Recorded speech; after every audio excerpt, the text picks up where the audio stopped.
uma aguinha, viu, Dri? Eu tô lembrada. Eu tô ajeitando aqui. Assim. Boa noite a todos.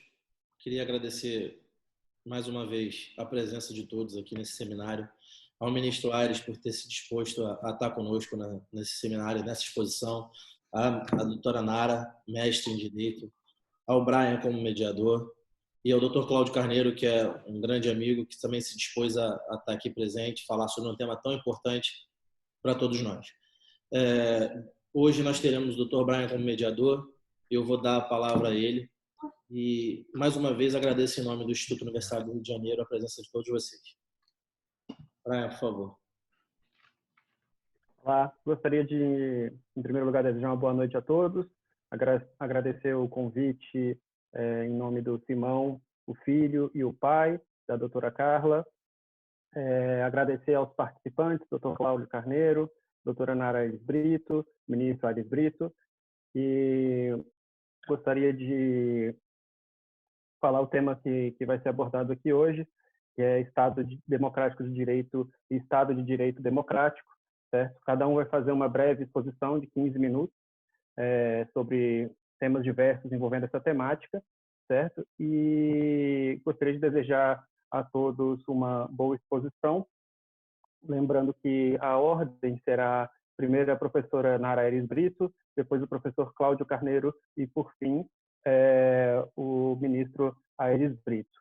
Então, passo a palavra para a professora Nara fazer sua exposição.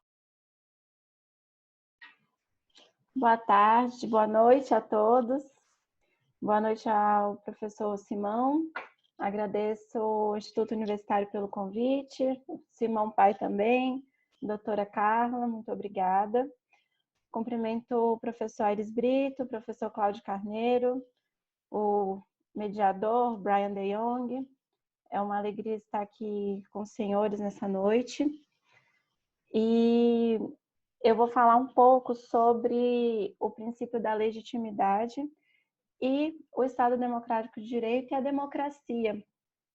Tanto na Constituição brasileira quanto na Constituição portuguesa. Nós temos alguns alunos do Instituto Universitário que fazem mestrado e doutorado em Portugal, que estudam ambas as constituições, então eu separei aqui o material para vocês para falar um pouco sobre os dois temas.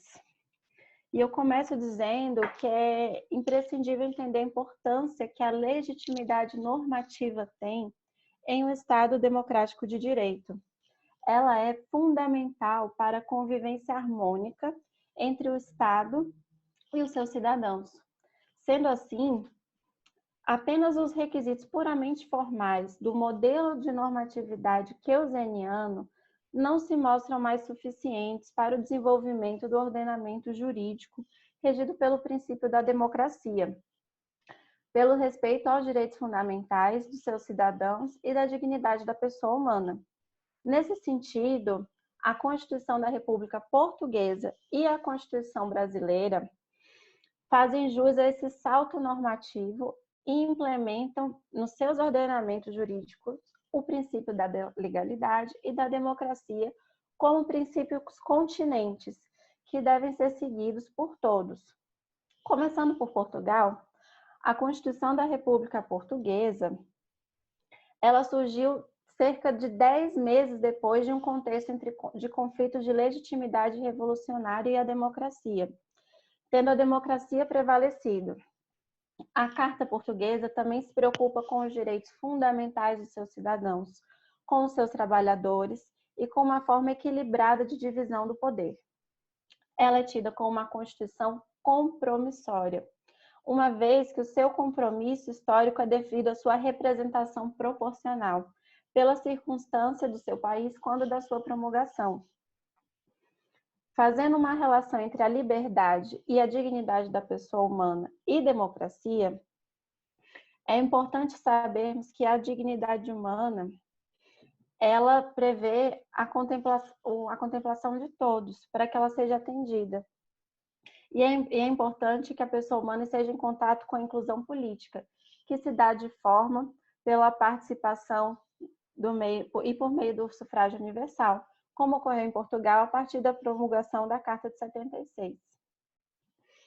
Ao falar sobre atividade policial, o professor Manuel Guedes Valente, que muitos alunos do Instituto Universitário muito bem conhecem, ele fala que tanto no contexto da ordem pública quanto da segurança social, o que se sustenta e importante dessa atividade é que ela seja exercida com equilíbrio, com a norma positivada e siga outras premissas supralegais, ou até mesmo que ele classifica como suprapositivas. Dessa forma, o modelo keuseniano de legitimidade de norma deve passar por adaptações ao contexto em que ele se insere, de modo que não se pode legitimar uma ação do Estado a partir da sua representação por meio da polícia, que fira direitos fundamentais dos seus cidadãos, ao tomar medidas que vulnerabilizam tanto a comunidade como a própria eficácia dos comandos constitucionais destinados à proteção das pessoas. Uma vez, apenas porque essa medida estaria prevista no texto normativo. O professor Guedes também coaduna com os ensinamentos de Habermas, quando fala que o direito deve ser interpretado e aplicado à luz dos princípios supremos constitucionais de uma compreensão holista da Constituição. Sendo assim, é legítima a atribuição do Estado quando da tomada do poder no modelo famoso do contrato social, pois a justiça veio para assegurar os direitos humanos, tanto dos agentes criminosos quanto dos seus atingidos, de modo que só há legitimidade em atos praticados pelo Estado que visem garantir a segurança pública quando respeitados os direitos fundamentais e supraconstitucionais de toda pessoa humana. Isso tudo deve estar em conformidade com o Estado democrático de direito. Trazendo um pouquinho para o Brasil, fazendo um paralelo entre a legitimidade e a democracia e a nossa Constituição Federal, nós tivemos uma grande influência da Constituição da República Portuguesa, uma vez que, principalmente em relação ao princípio da legitimidade da norma, como meio de se alcançar o respeito à democracia. A Constituição de 88 também foi promulgada após 8 anos da promulgação da Carta Portuguesa, e ela também veio para legitimar o fim de um período de restrição de vida cívica e democrática, qual seja o regime militar, e tem como preocupação a legitimidade e a democracia, que são consideradas, como diz o professor Aires Brito, como princípios continentes. E nós podemos perceber isso nas normas do Magno Texto. Por exemplo, o artigo 37 caput da Constituição. Ele trata de 5 princípios, como nós sabemos: legitimidade, impessoalidade, moralidade, publicidade e eficiência. Mas além da explicitude desses princípios, há uma implicitude do princípio da legitimidade. Como diria o professor Aires, porque logicamente não basta aplicar a lei, o primeiro princípio do artigo 37, a legalidade. Antes, é preciso que se aplique a lei por um modo impessoal, por um modo moral, por um modo público ou transparente. E da mesma forma, é preciso aplicar a lei por um modo eficiente. Então, a aplicação da lei não pode se dar por um modo mecânico. É preciso que ela seja aplicada por esses 5 princípios. Então, nesse contexto, aplicando os referidos princípios, que o poder público salta para o patamar da legitimidade, pois só é legítimo o ato do poder público que signifique a aplicação da lei segundo esses 5 princípios impregnados no caput do artigo 37. Apenas a partir deste momento que o ato administrativo é legítimo. Portanto, a legitimidade seria um princípio continente, implícito e lógico da Constituição brasileira. Os outros 5 princípios seriam conteúdos desse continente. Quanto à democracia brasileira, ela aparece logo no preâmbulo da Constituição e é inspirado também no preâmbulo da Constituição portuguesa. Ela faz uma referência emanada pelo poder constituinte à democracia, dispondo que ela é o fim ou a finalidade última da Assembleia Nacional Constituinte. Isso porque lá está dito: nós, representantes do povo brasileiro, reunidos em Assembleia Nacional Constituinte, para instituir um Estado democrático. Essa premissa é confirmada pelo corpo de dispositivos da Constituição. Nesse contexto, o que contém no preâmbulo constitucional em prol da democracia, ou seja, a democracia como objetivo da Assembleia Nacional Constituinte, é confirmado pelo corpo de dispositivos da Constituição, em que a palavra democracia aparece várias vezes. Percebemos isso ainda no primeiro artigo do texto constitucional, onde está escrito que a República Federativa do Brasil se constitui Estado democrático de direito. Sendo assim, é importante explicar que a democracia apenas ganhou uma nova roupagem vocabular quando foi inserido no Magno Texto com o termo Estado democrático de direito.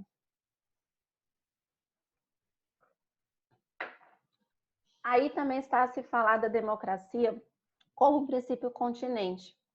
Por exemplo, o artigo 5º da Constituição considera crime inafiançável e imprescritível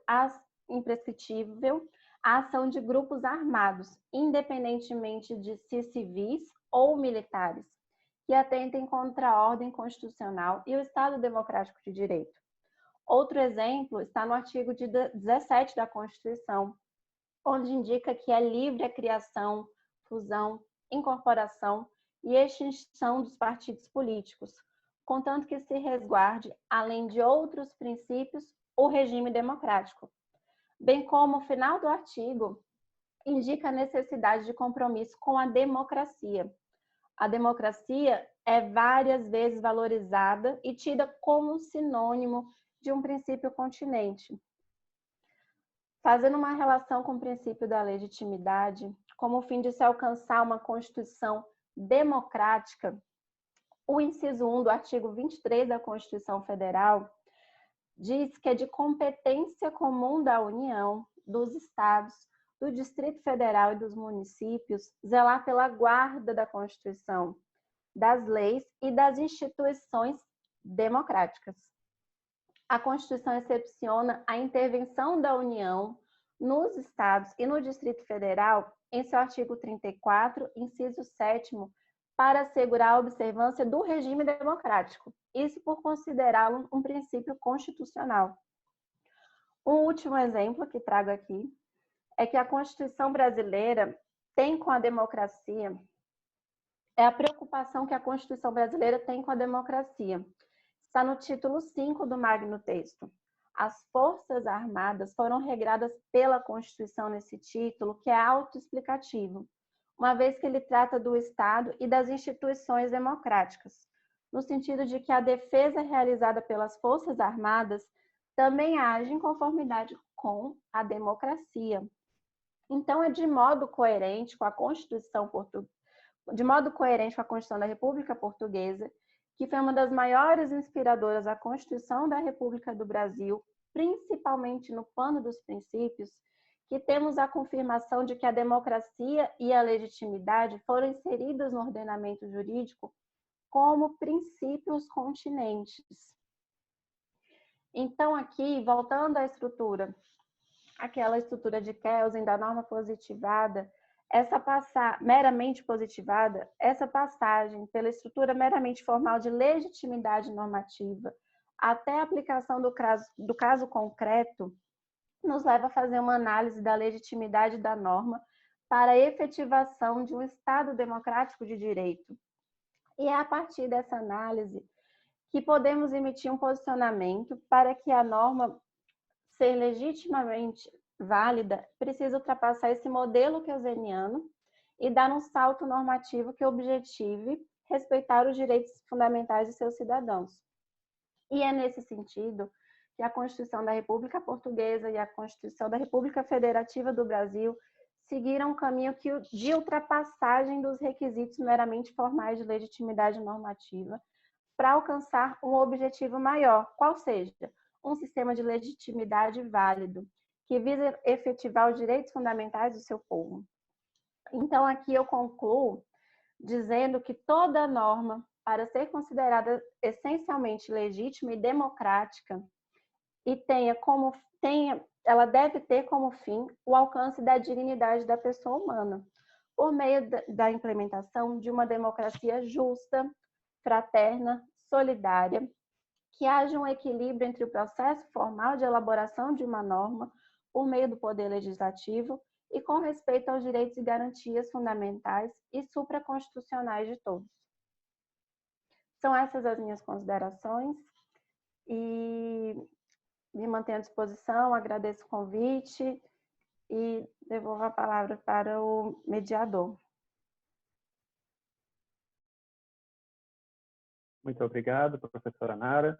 Professora Nara, bacharel em Direito pelo Centro Universitário de Brasília, mestre em Direito pela Universidade Autônoma de Lisboa, doutorando em Direito de Ciências Jurídicas pela Universidade Autônoma de Lisboa, professora da pós-graduação Lato Sensu do Centro Universitário de Brasília, professora orientadora do Centro de Estudos Constitucionais SEBEC Universitário do Centro Universitário de Brasília, membro colaboradora do Instituto de Advogados do Distrito Federal IADF, membro da Comissão Especial de Bioética e Biodireito do Conselho Federal da Ordem dos Advogados do Brasil, advogada e sócia do escritório Aires Brito Consultoria Jurídica e Advocacia. Passo a palavra ao professor Cláudio Carneiro para que ele faça a sua exposição e agradeço a brilhante exposição da professora Nara. Bem, boa noite a todos. Eu queria inicialmente cumprimentar o doutor Simão Dolezal Asnar, o doutor Simão Asnar e a doutora Carla Dolezal, a diretoria do Instituto Universitário do Rio de Janeiro, aproveitando para parabenizar o IURJ pela realização desse belíssimo seminário.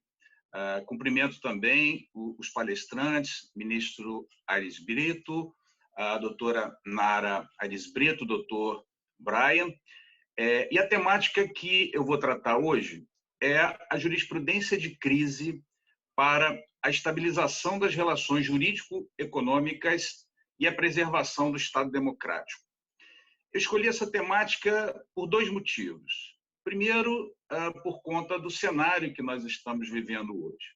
E o segundo motivo é em homenagem ao nosso estimado ministro Aires Brito, que cumpriu com maestria o seu papel na maior corte do país. Então, eis o motivo da escolha dessa temática. Desde já, ministro, rendemos aqui as nossas homenagens por tudo que o senhor fez por esse país e nossa corte. Bom, a pandemia, né, da Covid-19, ela vem se revelando a maior crise do século XXI. Primeiro porque é uma crise sanitária experimentada só em 1918, nessa proporção com a gripe espanhola, mas, sobretudo, porque ela trouxe a reboque graves reflexos econômicos e financeiros que afetam vários segmentos. Entre esses segmentos, a prestação de serviço e a cadeia de produção e circulação. Então, eu gostaria de iniciar deixando uma pergunta que eu responderei a título de conclusão ao final da exposição.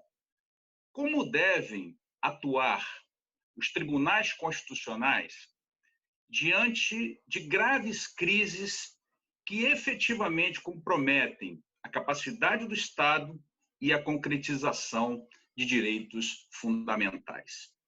Bom, é óbvio que nós teremos aí que fazer um recorte. Esse recorte é abordar o Supremo Tribunal Federal e, obviamente, o Brasil. Analisando algumas decisões judiciais, é possível a gente perceber que o Poder Judiciário ele vem se mostrando sensível aos efeitos socioeconômicos dessa calamidade. Tanto que o próprio ministro Fux afirmou que, na pandemia, o STF tende a olhar mais o contexto social do que apenas a lei. E assim também fez o ministro Alexandre de Moraes, em decisão tomada na ação direta de inconstitucionalidade número 6357, ajuizada pelo presidente da República por meio do Advogado-Geral da União, que pediu o afastamento de algumas exigências, tanto da Lei de Responsabilidade Fiscal, foram 3 artigos da Lei de Responsabilidade Fiscal, e um artigo da Lei de Diretriz Orçamentária de 2020, né, relativas a programas de combate ao novo coronavírus e de proteção da população vulnerável à pandemia. Nós temos percebido, então, que, em tempo de calamidade pública, o rápido alastramento do coronavírus pelo país, no âmbito do Supremo Tribunal Federal, os ministros, analisando algumas decisões, têm se mostrado abertos para flexibilizar certas situações que não seriam admissíveis durante a normalidade. Significa dizer, então, que daqui para frente as decisões, creio eu, né, que as decisões devam levar mais a conjuntura do país que propriamente a análise fria da lei. Nós estamos falando aí de um enfoque que será a saúde coletiva com adequações para viabilizar a economia. E, desde já, respondo uma indagação reflexiva. Mas, Cláudio, você está comparando a saúde com a economia? Você está fazendo essa ponderação? Absolutamente não, até porque é inconcebível essa ponderação. O que eu estou ponderando, analisando, é o bem da vida, que é o bem mais valioso que nós temos, a saúde pública, perpassando por questões econômicas que influenciam o contexto e influenciam a efetividade dessas decisões. Estamos, portanto, da intitulada jurisprudência de crise, uma releitura dessa jurisprudência de crise. Essa jurisprudência de crise ela foi criada em Portugal, diante da crise que se instalou num determinado momento, em face do controle de constitucionalidade de medidas orçamentárias relacionadas à crise financeira de Portugal entre 2008 e 2011. E aqui eu peço licença para citar 3 acórdãos paradigmáticos do Tribunal Constitucional de Portugal. O acórdão 396 de 2011, o acórdão 353 de 2012 e o acórdão 187 de 2013. E eu vivenciei essa experiência, então tenho muito contato com esse contexto, porque em 2007 estava na Universidade de Coimbra fazendo uma pesquisa junto com o professor Canotilho, em 2007, e nós identificamos, naquela época, que Portugal enfrentaria a maior crise econômica da história do país. E, de fato, em 2008, Portugal mergulhou numa das maiores crises econômicas do país, que talvez venha a ser, infelizmente, venha a ser superada agora em 2020 por conta da pandemia.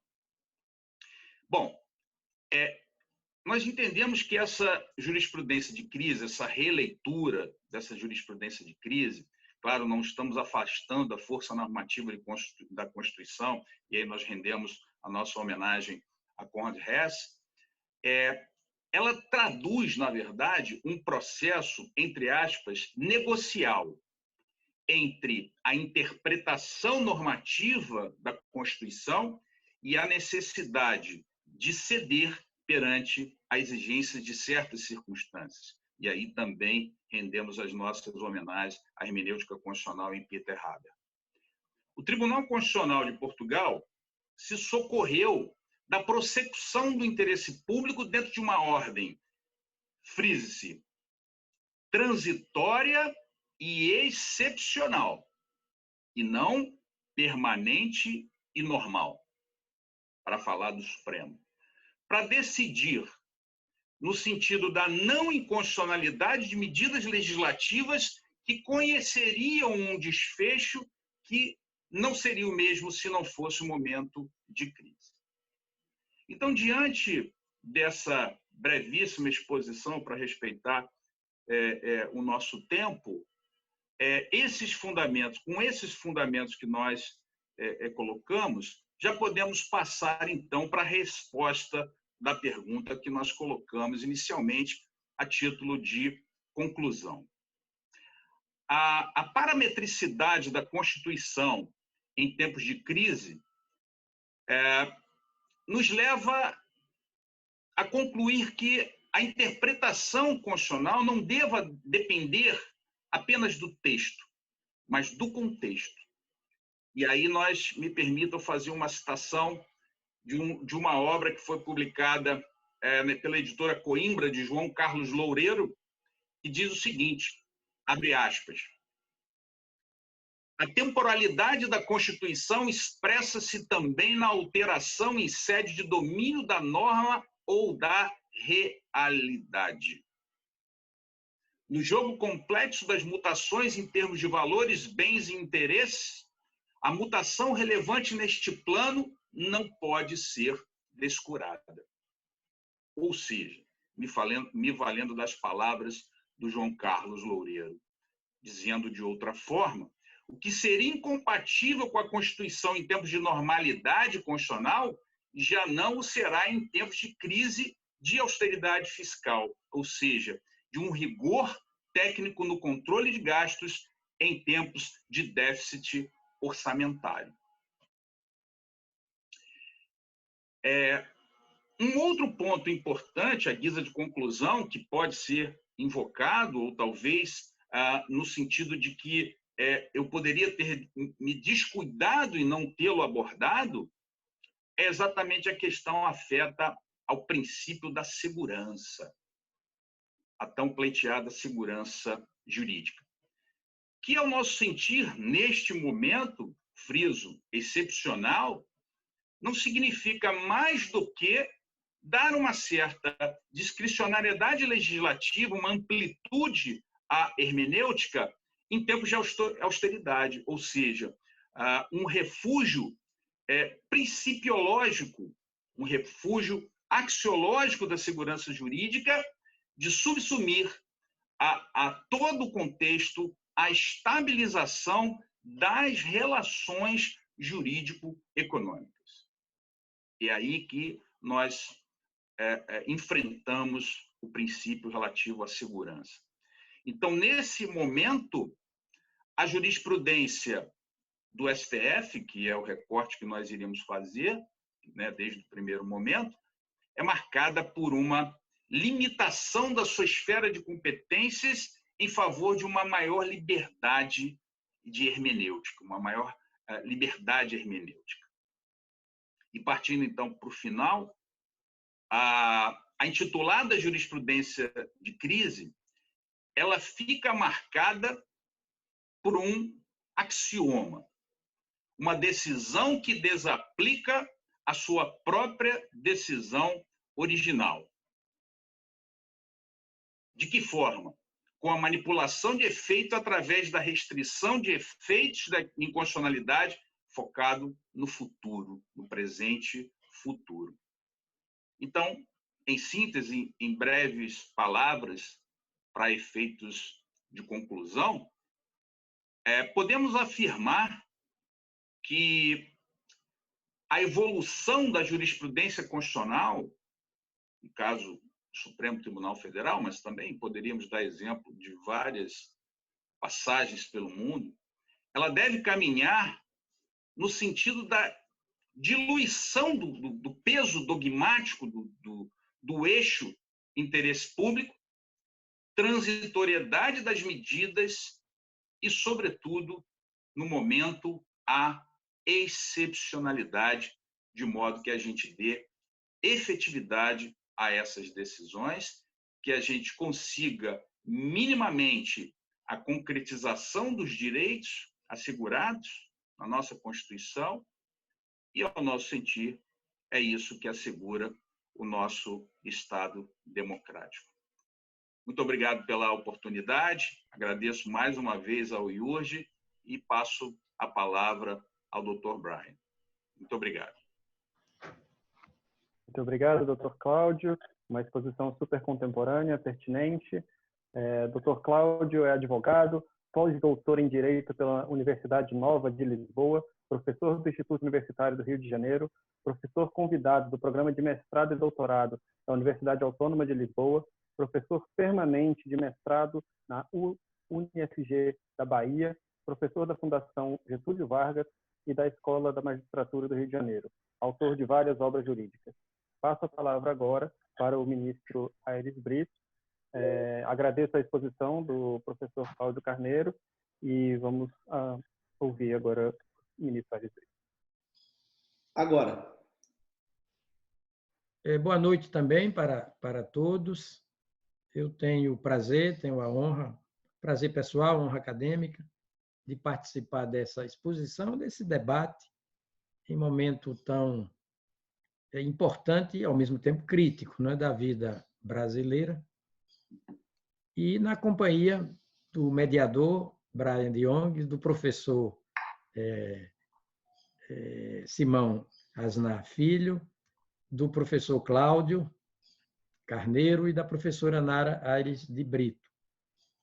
Esse tema do Estado Democrático de Direito e do Estado de Direito Democrático me é particularmente caro, muito caro para mim, sedutor, instigante, porque, disse bem a professora Nara, a democracia é o princípio dos princípios da Constituição, o princípio continente de que tudo mais é conteúdo juridicamente falando, inclusive institucionalmente falando. Por exemplo, república e federação são os dois conteúdos institucionais mais imediatos, mais abrangentes desse princípio continente de nome democracia.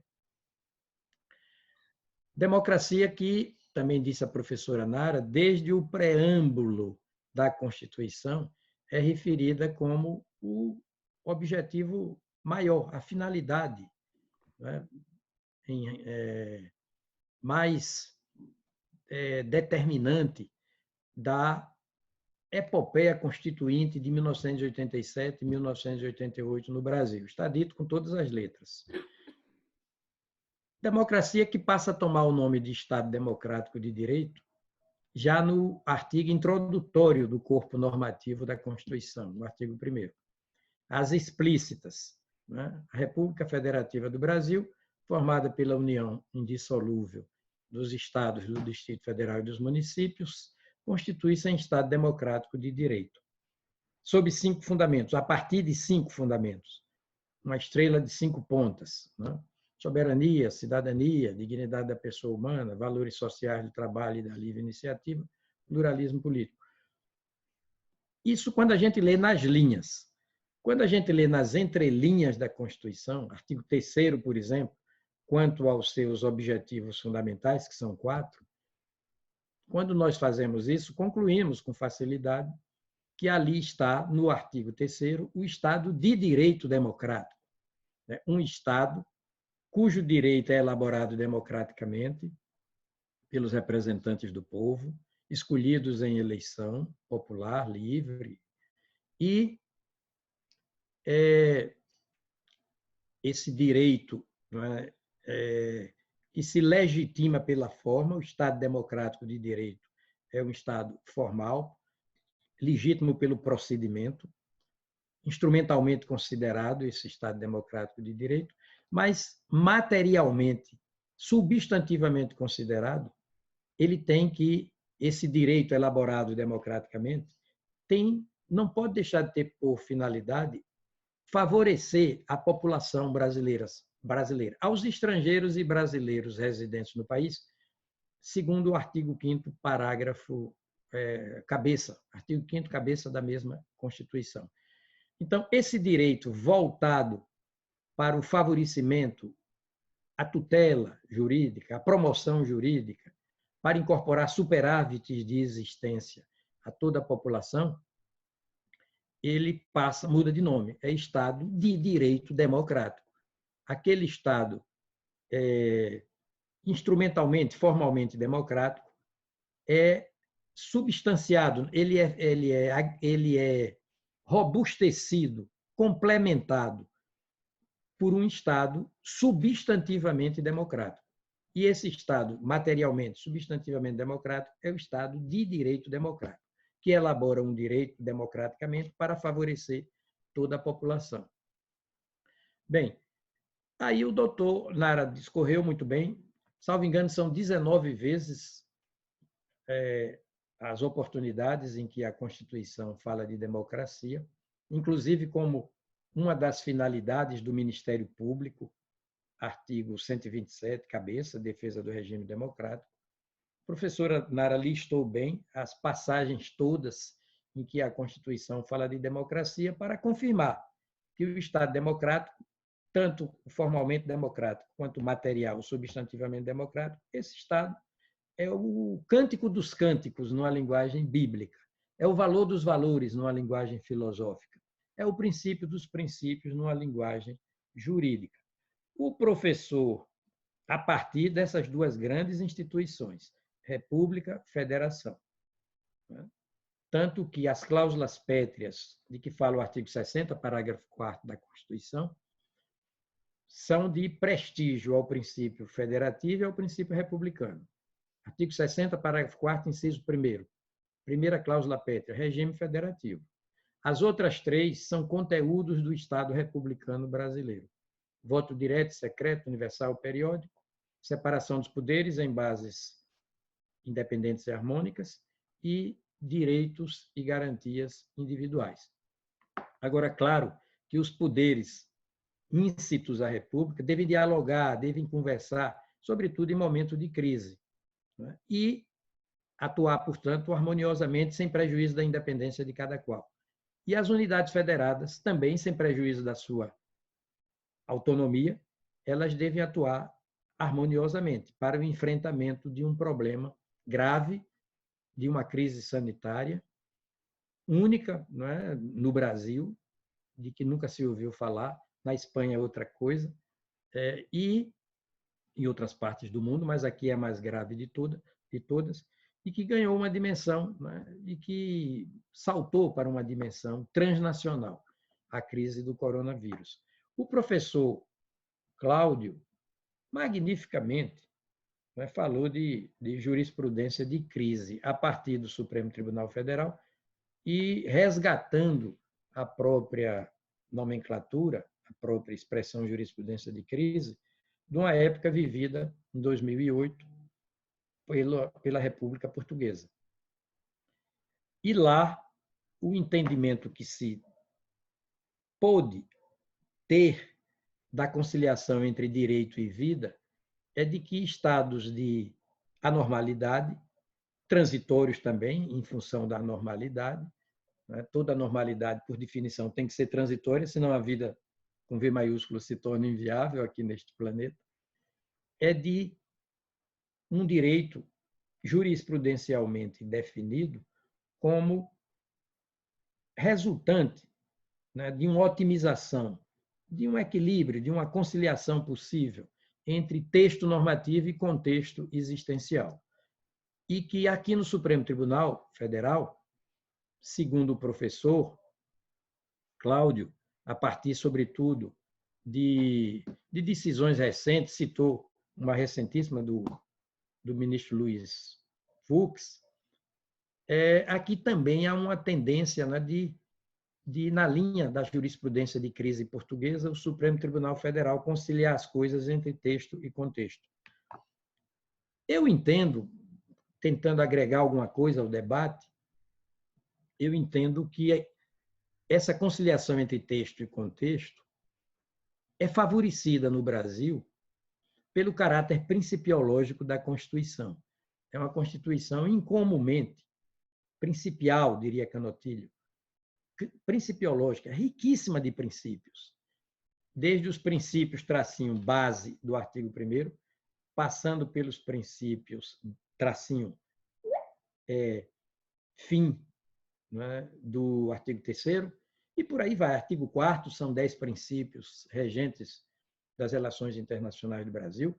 Artigo 37 são 5 princípios, a professora Nara explicou, explícitos, regentes das atividades administrativas da União de todos os poderes, da União, dos estados, do Distrito Federal e dos municípios, os 9 princípios, também nominalmente, assim, o substantivo princípios no plural, literalmente citados, o substantivo princípios na cabeça do artigo 170 da Constituição, e por se tratar de uma Constituição materialmente expandida como nenhuma outra, a ponto de podermos, por antecipação, dizer que não há tema intrinsecamente relevante para o indivíduo e a coletividade no Brasil que não seja matricialmente constitucional.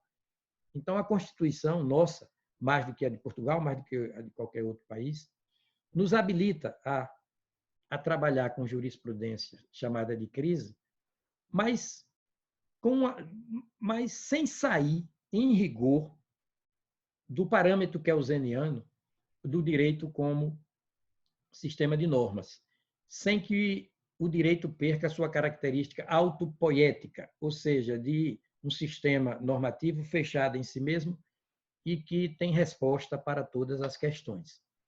Os princípios, nós sabemos, eles têm uma estrutura de linguagem, não é aberta, também não é semi-aberta, mas não tem o rigor, né? O fechamento semântico, lógico-gramatical, que é próprio das regras comuns, e numa espécie de jogo de cintura, né? Me permitam a coloquialidade da metáfora, os princípios levam o direito brasileiro a se adaptar à emergência de fatos novos ou à necessidade de ressignificação ainda normativa de fatos já conhecidos, fatos velhos.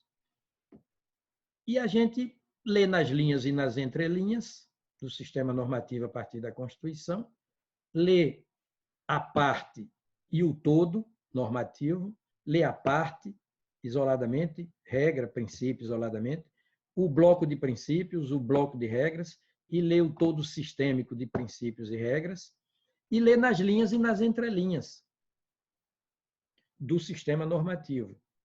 E isso facilita a adaptação do direito como janelas abertas, tanto para o mundo circundante como para o porvir, né? Na perspectiva de, sobretudo em época de crise, conciliar texto e contexto.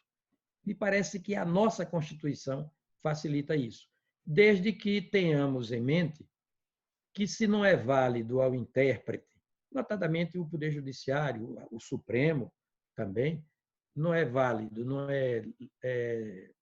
não se pode interpretativamente, hermeneuticamente, ir além da Constituição, porque isso se chamaria usurpação de função dos outros dois poderes.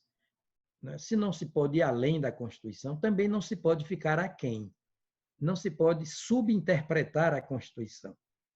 É preciso exaurir o potencial normativo, as virtualidades, as potencialidades, as propriedades normativas da Constituição, a partir dos princípios e passando pelas regras, que muitas vezes são as regras relançamento de conteúdos dos princípios.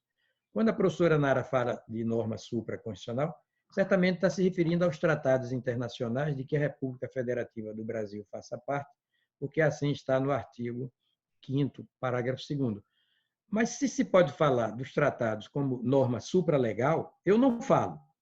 Eu acho que são normas contratuais, convencionais, que deitam raízes, que descansam no regaço normativo da própria Constituição. Então, a Constituição é como se fosse aquele posto de gasolina que aqui no Brasil, na propaganda televisiva e radiofônica, tem resposta para todas as perguntas. Então, essa Constituição nossa tem resposta para todas as perguntas, desde que tenhamos abertura para ela.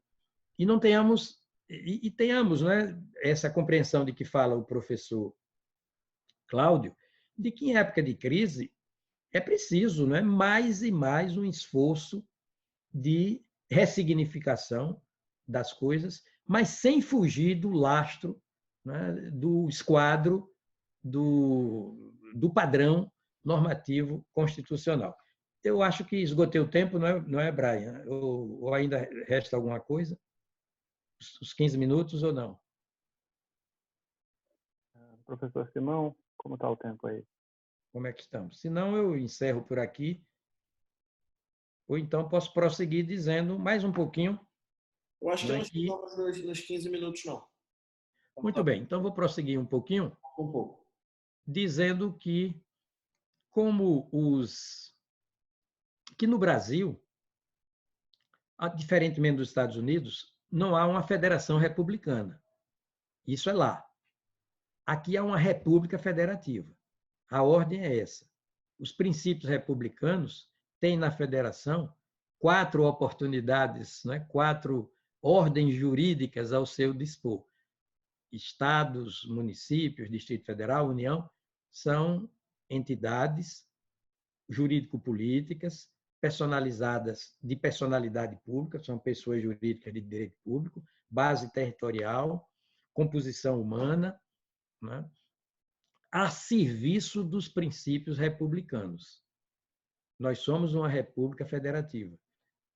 Essa época de crise é preciso exercitar, de crise em comum, é preciso exercitar os 2 princípios, maximizar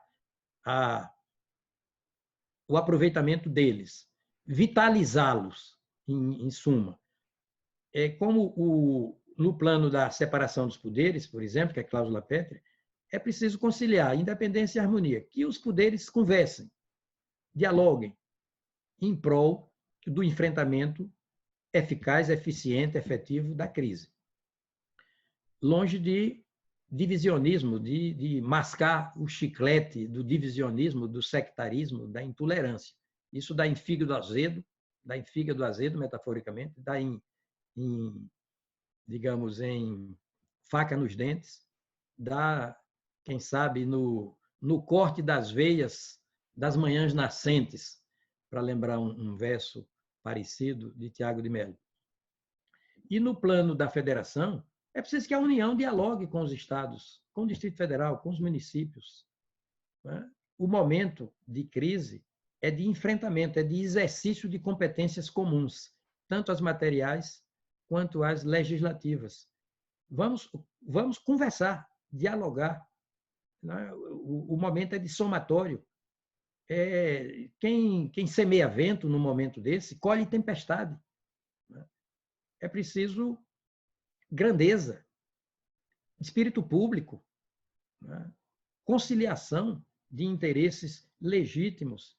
Não há porquê os estados e municípios e Distrito Federal se atritarem com a União, notadamente, nem há porquê o presidente da República se atritar com o Poder Legislativo e o Poder Judiciário. Termina sendo uma espécie de constituicídio, de atentado à Constituição.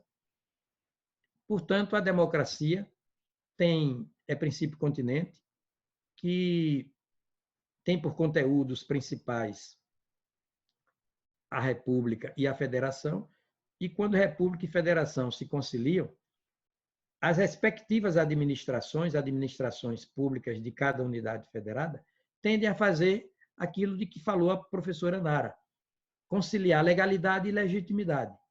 Assim como a gente tenta conciliar Estado formal, Estado democrático de direito, com Estado de direito democrático, substantivo, material, substancial, nós também temos que conciliar legalidade em sentido estrito, ninguém será obrigado a fazer ou deixar de fazer alguma coisa, senão em virtude de lei, artigo 5º, número 2. Primeiro princípio, segundo o artigo 37 da Constituição, conciliar legalidade em sentido estrito com legalidade em sentido mais amplo, contextual, sistêmico. Ali no artigo 37 é um princípio implícito, um princípio continente nessa perspectiva, que é o da legitimidade. E os princípios expressos, legalidade, impessoalidade, moralidade, publicidade e eficiência nessa ordem, mas a exigir de todos nós esse tipo de interpretação técnica. Não basta aplicar a lei na sua literalidade, no seu conteúdo normativo puro.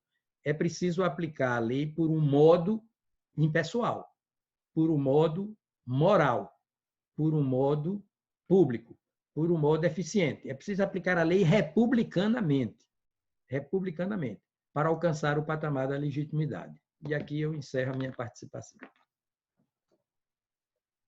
Gostaria de agradecer a exposição do ministro Aires Brito. O ministro Aires Brito é bacharel em Direito pela Universidade Federal de Sergipe, pós-graduado em Direito Público e Privado pela Faculdade de Direito de Sergipe, mestre em Direito do Estado pela Pontifícia Universidade Católica de São Paulo, doutor em Direito Constitucional pela Pontifícia Universidade Católica de São Paulo, exerceu os cargos de ministro do Supremo Tribunal Federal de 2003 a 2012, foi presidente do Supremo Tribunal Federal em 2012, ministro do Superior Tribunal Eleitoral, presidente do Superior Tribunal Eleitoral, presidente do Conselho Nacional de Justiça, advogado, sócio fundador do escritório Aires Brito Consultoria Jurídica e Advocacia, membro da Academia Sergipana de Letras, Academia Brasiliense de Letras, Academia de Letras de Brasília e da Academia de Letras Jurídicas, presidente do Conselho Superior do Instituto Inovare, professor, consultor jurídico, parecerista e, obviamente, poeta. Agradeço a todos os expositores e à expositora pelas contribuições e passo a palavra ao doutor Simão. Boa noite a todos de novo, né?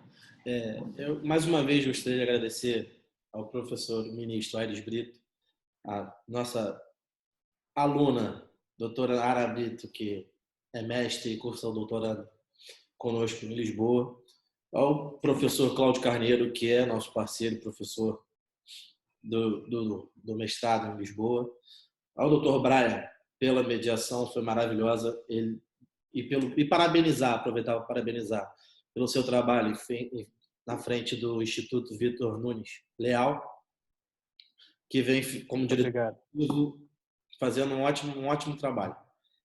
Agradecer a todos que vão assistir, aproveitem, se lambuzem desse ensinamento que é maravilhoso e que, mais uma vez, nós possamos estar contribuindo com vocês para que possam estar se atualizando e aproveitando essa quarentena para poder garantir um pouco mais de conhecimento. Muito obrigado a todos e boa noite.